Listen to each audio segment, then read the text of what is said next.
શ્વાસ લેવામાં તકલીફ સાથે પીડિતા બાળકની સુરતની સ્મેમેર હોસ્પિટલ નવજીવન આપ્યું છે. સુરત મહાનગરપાલિકા સંચાલિત સ્મેમેર હોસ્પિટલમાં 10 વર્ષના બાળકની ફેફસાની સર્જરી કરવામાં આવી હતી. માત્ર 10 વર્ષના બાળકને શ્વાસ લેવાની તકલીફ સર્જાઈ હતી, જેથી બાળકના માતા પિતા વિવિધ હોસ્પિટલમાં ફરી આખરે સ્મેમેર હોસ્પિટલ પહોંચ્યા હતા અને તબીબોએ 6 કલાક બાળકની સારવાર કરી નવજીવન આપતા માતા પિતા સહિત પરિવારમાં ખુશી છે.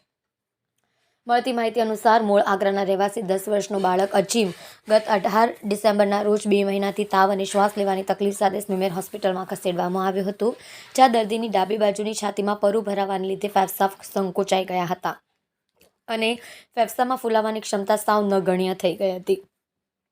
બાળકના માતા પિતાએ આગળ અલગ અલગ હોસ્પિટલમાં ટ્રીટમેન્ટ લીધા બાદ સ્મેમેર હોસ્પિટલમાં આવ્યા હતા.